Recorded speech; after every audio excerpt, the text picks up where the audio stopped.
नमस्कार दोस्तों, आप सभी का बहुत बहुत स्वागत है हमारे इस YouTube चैनल पर।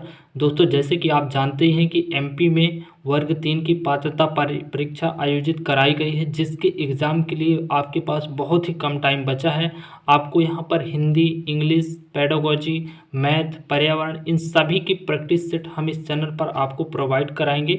तो अगर चैनल पर पहली बार विजिट किए हैं तो ज़रूर सब्सक्राइब कर लीजिएगा, तभी आपको हर एक सब्जेक्ट का क्लास मिल पाएगा। ठीक है, तो दोस्तों आपके पास 1 महीने का करीब टाइम बचा हुआ है, जो कि बहुत ही कम है आपके तैयारी के लिए। तो जल्दी ही आप यहाँ पर तैयारी में जुट जाइए, क्योंकि कम टाइम बचा है और आपको एकदम बेसिक तरीके से पढ़ना पड़ेगा, तभी आप क्वालिफाई हो पाएंगे। तो चलिए, आज की इस वीडियो पर हम हिंदी की क्लास लेकर आए हैं, आपको यहाँ पर प्रैक्टिस करवाएंगे। तो अगर चैनल पर पहली बार विजिट किए हैं तो ज़रूर सब्सक्राइब कर लीजिएगा। चलिए क्लास को शुरू करते हैं। और हिंदी के बहुत ही इम्पोर्टेंट क्वेश्चन है, जो कि वर्णमाला चैप्टर से हैं। ठीक है, आपको यहाँ पर वर्णमाला के बारे में एकदम बेसिक जानकारी लगने वाली है। तो चलिए आज वीडियो शुरू करते हैं। आज का हमारा पहला क्वेश्चन यहाँ पर दिया हुआ है कि भाषा की सबसे छोटी इकाई क्या कहलाती है। जो भाषा होती है, तो कोई भी भाषा हो तो उसकी सबसे छोटी इकाई क्या कहलाती है। ऑप्शन ए पर दे रखा है शब्द, बी पर दे रखा है व्यंजन, ऑप्शन सी पर दे रखा है स्वर और डी पर दे रखा है स्वर्ण। ठीक है, तो आपको इसमें से करेक्ट वाला आंसर बताना है। तो मैं आपको हर एक क्वेश्चन पे आपको 5 सेकेंड का टाइम दूंगा, ताकि आप अपने तरीके से आंसर कर सकें। तो बताइए पहला का सही आंसर क्या होगा। भाषा की सबसे छोटी इकाई क्या कहलाती है। तो आपका इसका सब जो सही आंसर है ऑप्शन नंबर डी हो जाएगा, कि भाषा की सबसे छोटी इकाई क्या कहलाती है। यहाँ पर वर्ण कहलाती है। ठीक है, तो पहला का क्या हो जाएगा, डी नंबर हो जाएगा। ठीक है दोस्तों, चलिए नेक्स्ट देखते हैं। क्वेश्चन नंबर यहाँ पर दूसरा दिया है, वर्णमाला कहते हैं। वर्णमाला किसे कहते हैं, 4 ऑप्शन में बताइए वर्णमाला किसे कहते हैं। आपका सही आंसर बिल्कुल ऑप्शन नंबर डी हो जाएगा।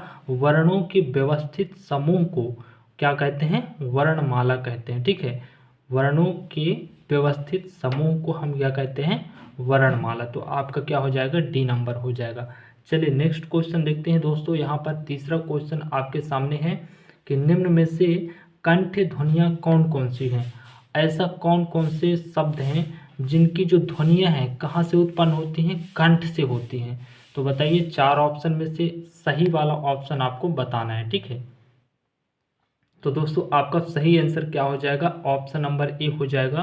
का और खा, ये दो ऐसे शब्द हैं जिनकी जो ध्वनियाँ हैं ना कहाँ से उत्पन्न होती हैं, कंठ से होती हैं। ठीक है, चलिए दोस्तों नेक्स्ट क्वेश्चन देखते हैं। आपका यहाँ पर चौथा क्वेश्चन दिया हुआ है कि स्थान के आधार पर बताइए कि मूर्धन्य व्यंजन कौन कौन से हैं।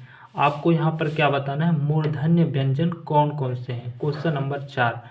तो आपका सही आंसर क्या हो जाएगा, यहाँ पर ऑप्शन नंबर सी हो जाएगा, ड और ढा। ये कैसे व्यंजन है, मूर्धन्य व्यंजन है।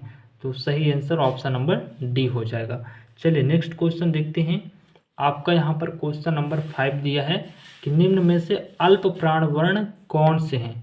अल्प प्राण अर्थात जो बहुत ही कम टाइम पर जिनका उच्चारण होता है। ठीक है, बहुत ज़्यादा सांस की ज़रूरत नहीं पड़ती, कम ही सांस की ज़रूरत से वो शब्द निकल जाते हैं। तो बताइए कौन कौन से होंगे। क्वेश्चन नंबर 5वां आपका बिल्कुल यहाँ पे हो जाएगा, क और ग। इनमें जो है ना बहुत ही कम सांस की आवश्यकता होती है इन शब्दों को बोलने के लिए। ठीक है, चलिए नेक्स्ट क्वेश्चन है आपका, क्वेश्चन नंबर यहाँ पर 6 लेकर चल रहे हैं। निम्न में से नासिक के व्यंजन कौन कौन से हैं। ऐसे कौन से व्यंजक हैं जिनका उच्चारण किससे होता है, नासिक की ध्वनि से होता है। ठीक है, क्वेश्चन नंबर 6 बताएं, सभी लोग बताएं। तो आपका सही आंसर क्या हो जाएगा, ऑप्शन नंबर बी हो जाएगा। ठीक है, इया, जो इया होती है ना, इसके उच्चारण में नाक की आवश्यकता पड़ती है। ठीक है, नाक के माध्यम से इसका जो उच्चारण है हो पाता है। चलिए नेक्स्ट क्वेश्चन है आपका, क्वेश्चन नंबर 7 है दोस्तों। ए और ए वर्ण क्या कहलाते हैं। जो ए है और ए है ये कैसे वर्ण कहलाते हैं, कैसे वर्ण हैं बताएं। तो आपका सही आंसर यहाँ पर हो जाएगा ऑप्शन नंबर डी। यहाँ पर हो जाएगा कंठ तालव्य। मतलब ये जो ध्वनि है इनकी कंठ और तालव्य दोनों से जो है इनकी ध्वनि उत्पन्न होती है। ठीक है, नेक्स्ट क्वेश्चन है दोस्तों आपका क्वेश्चन नंबर 8वां। क्वेश्चन नंबर 8वां देखते हैं, हिंदी वर्णमाला में अयोगवाह वर्ण कौन से हैं। हिंदी वर्णमाला में अयोगवाह वर्ण बताना है कि कौन से हैं। तो आपका सही आंसर जो है ऑप्शन नंबर डी हो जाएगा, अम और आहा। ये क्या कहलाते हैं, अयोगवाह, क्योंकि इनकी जो इनमें जो है ना कहे की बिंदी है, बिंदी वाले हैं, जैसे कि अम की बिंदी हो जाती है और एक ये आह की बिंदी हो जाती है, ठीक है। तो ये अयोगवाह कहलाते हैं। नेक्स्ट देखते हैं क्वेश्चन नंबर यहाँ पर 9 दिया हुआ है, ठीक है। 9वां क्वेश्चन देखते हैं, निम्नलिखित में से बताइए कि किस शब्द में द्वितंत व्यंजन है, द्वंत व्यंजन है। द्वंत व्यंजन अर्थात जिसका उच्चारण दांतों के माध्यम से हो। तो बताइए इनमें से सही आंसर क्या होगा। क्वेश्चन नंबर 9, तो आपका बिल्कुल यहाँ पे ऑप्शन नंबर सी सही हो जाएगा, दिल्ली। देखिए जब दिल्ली बोलते हैं ना तो दांत की आवश्यकता पड़ती है। अगर दांत ना होंगे तो आप अच्छे तरीके से इसका उच्चारण नहीं कर पाएंगे। तो दिल्ली का ऐसा है, दांतों के सहारे से बोले जाने वाला शब्द है, अर्थात द्वित्व व्यंजन है, ठीक है। चलिए नेक्स्ट क्वेश्चन आते हैं। आपका क्वेश्चन नंबर यहाँ पर 10वां है। ये श्रेष्ठी वाला और षटकोण वाला और सात सरौता वाला, ये जो आपके सामने व्यंजन लिखे हुए हैं ये कैसे व्यंजन है, ये चीज़ आपको बताना है, ठीक है। 4 ऑप्शन दिए गए हैं। क्वेश्चन नंबर 10 है, बताएं आपका सही आंसर क्या होगा। तो आपका सही आंसर क्या हो जाएगा, संघर्षी व्यंजन। कैसे हैं, संघर्षी। इसमें सीटी की आवश्यकता है, जैसे सा बोलेंगे तो हर अंदर से जो है ना सीटी की आवाज़ आती है, तो ये वर्ण क्या कहलाते हैं, संघर्षी व्यंजन कहलाते हैं, ठीक है। चलिए नेक्स्ट देखते हैं। आपका यहाँ पे 11 नंबर का क्वेश्चन है। देखिए क्वेश्चन नंबर आपका यहाँ पर 11 है। क्या कह रहा है कि निम्नलिखित में से बताइए कि नवीन विकसित ध्वनियाँ कौन कौन सी हैं। नवीन विकसित ध्वनियाँ अर्थात जो नए नवीन अर्थात जो नए नए ध्वनियाँ हैं कौन कौन सी हैं। क्वेश्चन नंबर 11, आपका सही आंसर यहाँ पे क्या हो जाएगा, ए नंबर हो जाएगा, ख और ग। ये कैसी हैं, नवीन विकसित ध्वनियाँ हैं, ठीक है। आपका ए नंबर बिल्कुल सही होगा। चलिए नेक्स्ट देखते हैं। दोस्तों अगर चैनल पर पहली बार विजिट किए हैं तो ज़रूर सब्सक्राइब कर लीजिएगा, क्योंकि आपको जो है हिंदी, पर्यावरण और यहाँ पे बाल विकास और शिक्षा शास्त्र, गणित, इंग्लिश, इन सभी की प्रैक्टिस आपको करवाया जाएगा, क्योंकि बहुत ही कम टाइम बचा है। तो आप डेली एक एक प्रैक्टिस आपको हर एक सब्जेक्ट की मिलेगी, ठीक है। चैनल जरूर सब्सक्राइब कर लीजिएगा। नेक्स्ट क्वेश्चन आपका 12 नंबर का है कि निम्नलिखित में से कौन सा घोष वर्ण है। कैसा, घोष वर्ण कौन सा है। तो चारों ऑप्शन में बताना है कि घोष वर्ण कौन सा है। तो आपका सही आंसर बिल्कुल यहाँ पे ऑप्शन नंबर सी हो जाएगा, ठीक है। माँ, जो माह कैसा हो जाएगा, घोष वर्ण हो जाएगा, ठीक है। अगला देखते हैं। अगला है आपका 13 नंबर का क्वेश्चन है, कौन सा अमानक वर्ण है। अमानक वर्ण कौन सा है। तो देखिए हमको टाइपिंग में थोड़ा सा डिस्टर्ब हो गया था। ये ऑप्शन सी और डी एक जैसे दिख रहे हैं, लेकिन सी वाले में ये थोड़ा सा इस तरह से लटका हुआ है, भा में ऐसे लटका हुआ है, ठीक है। तो इसको समझिए। इसमें फिर से बता रहा हूँ कि इसमें थोड़ा सा नीचे की ओर ये लटका हुआ है यहाँ से, ठीक है। तो आपका यही वाला सही आंसर हो जाएगा ऑप्शन नंबर सी। अमानक वर्ण कौन सा हो जाएगा, ये ऑप्शन नंबर सी हो जाएगा, ठीक है। चलिए नेक्स्ट क्वेश्चन देखते हैं। क्वेश्चन नंबर आपका 14 दिया है कि क, ग और ज। यहाँ पर ध्यान दीजिए, क, ग और ज, फ ध्वनियाँ किसकी हैं। आपको बताना है कि ये किसकी ध्वनियाँ हैं, किस भाषा की ध्वनियाँ हैं। तो क्वेश्चन नंबर 14 का आपको बताना है, ठीक है। आपका क्या हो जाएगा, आपका सही आंसर यहाँ पे क्या हो जाएगा, ऑप्शन नंबर यहाँ पर सी हो जाएगा, ठीक है। सॉरी यहाँ पर कौन सा हो जाएगा, ऑप्शन नंबर बी हो जाएगा, ठीक है। क्या होगा, ऑप्शन नंबर बी होगा, अरबी और फारसी, ठीक है। ये जो क, ग और ज, फ है, ये अरबी भाषा की ध्वनियाँ हैं, ठीक है। नेक्स्ट क्वेश्चन देखते हैं। आपका क्वेश्चन नंबर 15 यहाँ पर दिया हुआ है कि हिंदी में मूलतः वर्णों की संख्या कितनी है। हिंदी में अगर मूल रूप से देखें तो टोटल कितने वर्ण हैं, ये चीज़ आपको बताना है, ठीक है। तो टोटल कितने वर्ण होते हैं, सब कुल मिलाकर मूल रूप से 52 वर्ण होते हैं, ठीक है। आपका सही आंसर क्या होगा? सी नंबर। चलिए नेक्स्ट देखते हैं। आपका क्वेश्चन नंबर यहाँ पर 16 है। जो छ ध्वनि है किसके अंतर्गत आती है? ये जो छ लिखा हुआ है, ये जो ध्वनि है किसके अंतर्गत आएगी? Question number 16।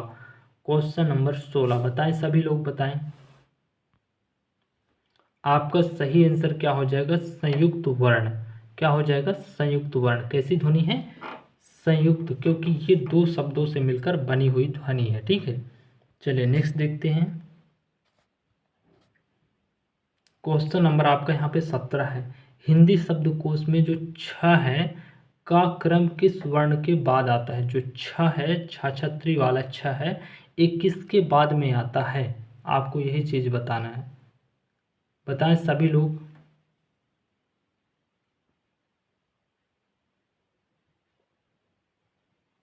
आपका सही आंसर यहाँ पे क्या हो जाएगा? C number. ठीक है, चलिए नेक्स्ट क्वेश्चन है आपका।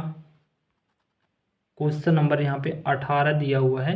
ये जो ज्ञा बना है, ज्ञा वर्ण किस वर्णों के संयोग से मिलकर बना हुआ है? ये जो ज्ञा है ये एक मिश्रित वर्ण है। किन किन वर्णों से मिलकर बना हुआ है, ये चीज आपको बताना है। तो बताएं सभी लोग, बताएं। आपका सही आंसर यहाँ पे क्या हो जाएगा? ऑप्शन नंबर बी हो जाएगा। ठीक है, क्या होगा? ऑप्शन नंबर बी आपका सही आंसर। नेक्स्ट है आपका 19 क्वेश्चन। क्वेश्चन नंबर 19 है, आघोष वर्ण कौन सा है? आघोष वर्ण कौन सा है? तो आपका सही आंसर ऑप्शन नंबर डी हो जाएगा, सा। क्योंकि यहाँ पर जो है आप सा बोलेंगे तो हल्का सीटी की आवाज़ आती है, तो ये आघोष वर्ण है। ठीक है, क्वेश्चन नंबर 20 देखते हैं। क्वेश्चन नंबर यहाँ पे 20 है, घा का उच्चारण स्थान कौन सा है? जब आप घा बोलते हैं तो आपका जो उच्चारण है कहाँ पर होता है? उच्चारण का स्थान कौन सा है? तो कौन सा है बताएं, सभी लोग बताएं। क्या हो जाएगा? कंठ हो जाएगा। किसके माध्यम से उच्चारण होता है? कंठ के माध्यम से होता है। चलिए नेक्स्ट देखते हैं। नेक्स्ट क्वेश्चन है आपका 21। इनमें संयुक्त व्यंजन कौन सा है? संयुक्त का मतलब जिनमें दो वर्णों का मेल हो। तो बताएं कौन सा है?